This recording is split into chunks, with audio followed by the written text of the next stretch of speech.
روایتوں میں ایک واقعہ لکھا ہے، ایک مرتبہ ایک مہمان اللہ کے نبی صلی اللہ علیہ وسلم کے آئے، اور غربت کا عالم اس وقت یہ ہے کہ آپ صلی اللہ علیہ وسلم کے پاس بھی اس کو کھلانے کے لیے کچھ نہیں ہے۔ تو مسجد نبی صلی اللہ علیہ وسلم کے اندر آپ صلی اللہ علیہ وسلم نے اعلان فرمایا کہ آج میرے مہمان کی مہمان نوازی کون کرے گا؟ کوئی کھڑا نہیں۔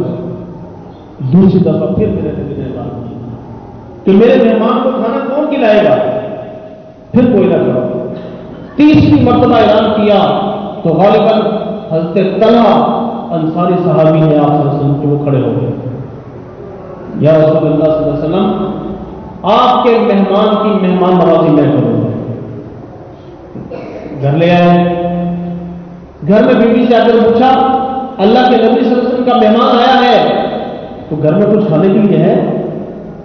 تو بیوی نے کہا کہ نہ تیرے لیے ہے نہ میرے لیے ہے، صرف اتنا سا ہے کہ صرف بچوں کے لیے ہے۔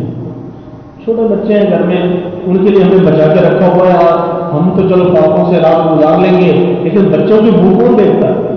صرف اتنا سا ہے کہ بچوں کو کھلا سکتے ہیں۔ اللہ اکبر کبیرہ، قربان جائیں ان صحابہ کرام کے اٹھنے والے خان کے قدموں پر، قربان جائیں ان صحابہ کرام کی عظمتوں پر۔ وہ صحابی کہنے لگے ایسا کرو کہ بچوں کو کسی طرح بہلا کر سلا دو، کسی طریقے سے۔ تو ماں نے کیا کر دیا؟ بچوں کو کسی طریقے سے بہلا کے سلا دیا۔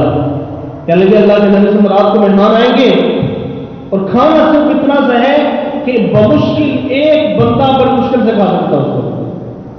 تو کہنے لگا کہ میں جب رات کو مہمان کو لے کر آؤں گا تو کھانا تو ایک بندے کے لیے ہوگا، آپ ایسا کرنا کہ چراغ کو ٹھیک کرنے کے بہانے سے چراغ کو گل کر دیں، اور میں بھی مہمان کے ساتھ بیٹھ کر منہ ہلاتا رہوں گا، کھاتا رہوں گا، اور مہمان کو یوں محسوس ہوگا کہ میں بھی کھانا کھا رہا ہوں۔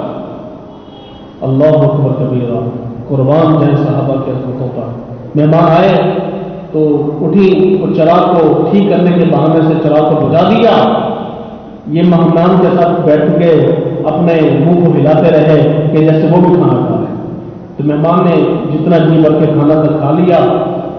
اب وہ فاقہ زدہ صحابی، بیوی بھی فاقے سے اور بچے بھی فاقے سے۔ ذرا آج اس بات کا تصور کرنا، جب سے میں پیدا ہوں آپ پیدا ہو گئے، ایمانداری سے بتانا کوئی رات میرے اور آپ کے اوپر ایسی گزری ہے کہ ہم بھی پوری فیملی فاقوں کے ساتھ سوئی ہوں، ہم نے کسی نے فاقے کے ساتھ زندگی گزاری ہو؟ پھر ہماری کیفیت یہ ہے، ہم رات کو پیٹ بھر کے روٹیاں کھا کے سوتے ہیں، پیٹ بھر کے کھانا کھا کے سوتے ہیں، بچے بھی ہمارے پیٹ بھر کے کھانا کھاتے ہیں، ہم بھی پیٹ بھر کے روٹیاں کھا کے سوتے ہیں۔ صبح ہمیں فجر کی نماز کی توفیق نہیں ہوتی، اور وہ فاقوں زدہ صحابی صبح فجر کی نماز میں جماعت میں موجود ہے۔ اللہ کے نبی صلی اللہ علیہ وسلم کو بذریعہ وحی بتا دیا تھا، جبریل وحی لے کر آ گئے، قرآن کریم کی آیات اس صحابی کی شان میں نازل ہو گئی۔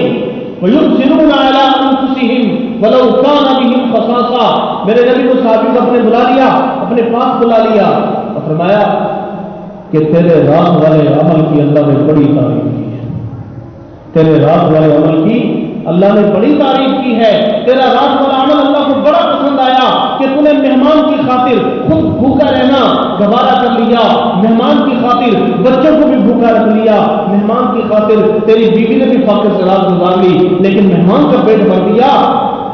تیرے اس عمل کی اللہ نے بڑی تعریف کی ہے، اور قرآن کی آیتیں اللہ نے صحابہ کی شان میں نازل